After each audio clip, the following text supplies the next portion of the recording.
Me again. Hi all. Alcoholic insanity story time. So, 6 months before my last drunk, I think it was May 2022.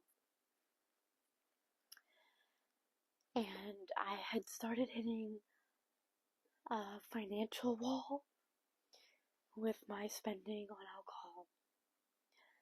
And so,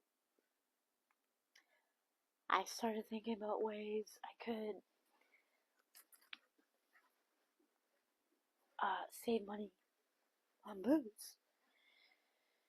I knew I had to at least cut my bill in half for it to be affordable that summer, because I don't work in the summertime. I drive a school bus, I go on EI. So I knew it was going to be pretty tight if I didn't either cut my consumption in half or cut my bill in half. And the troublesome thing is, in the summertime, I drink probably 3 times as much, or I did drink, because I didn't have any responsibilities. I didn't have to control it, because I didn't have to go to work. And so I knew this was coming. It was May, and I was thinking about all this. And I'm going, okay, so what am I going to do? And I had driven past this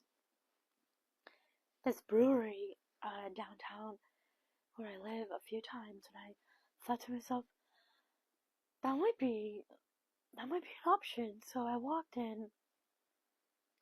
This one day I got the nerve to walk in and say, here, this is my situation. This is what I need.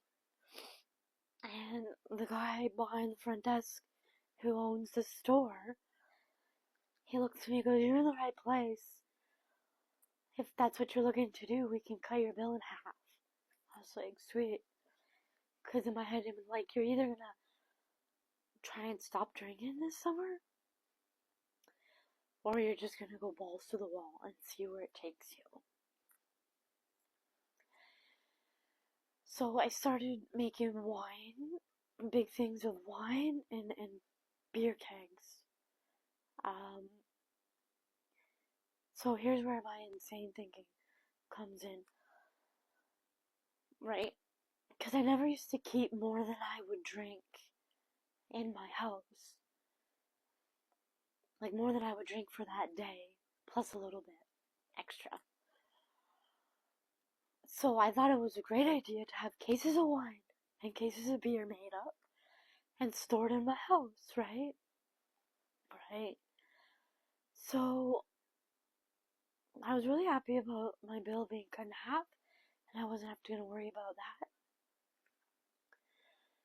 But I think first I had bottles of beer,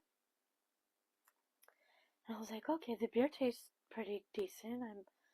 I would be okay with that, with being.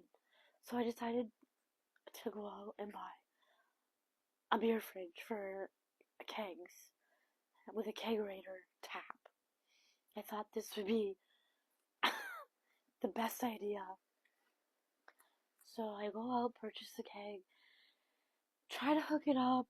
I run into some problems along the way, which at the time I was like, oh, maybe these are signs that I shouldn't be doing this.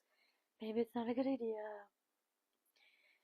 Because the more I have in the house, the more I'm gonna drink, right? And then am I really gonna save money if I'm drinking more? I don't know. So eventually I got the guy who owns the store to come help me hook this up, and he was like, yeah, I can help you. And things started getting a little flirty. This is where it gets more insane, right? So eventually it wouldn't hook up right, and I was like, maybe it's a bad idea, I'll just go back to the bottles, right? We refill the bottles, costs the same, it's just a little bit more time, but I'm sure I could get this guy to do it for me, so that I don't have to do it. just go have them delivered to my house. And that's how it went for the first month or so, because I decided it'd be a good idea to start dating him. So essentially, I cut my bill right out to where it costed me nothing. Because now I had this man on a hook.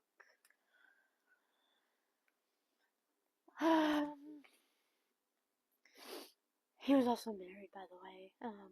Not happily, but still, this is what the insanity will take us to. So we dated throughout the summer, and so this is where full access and no responsibilities took me to my depths of how bad I would get, right? So having no payment, no financial burden, and having no work, right? I was out of control, and it showed me how far down this hole I could truly go.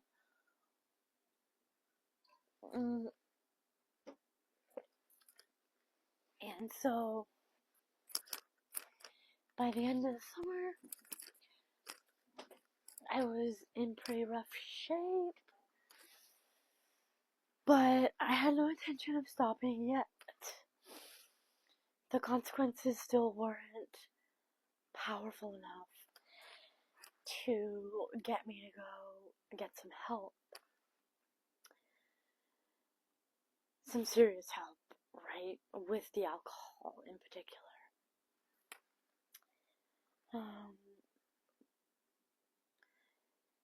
That's where I was thinking about waiting 10 years to get really bad before I go to rehab. So that's part of my insanity.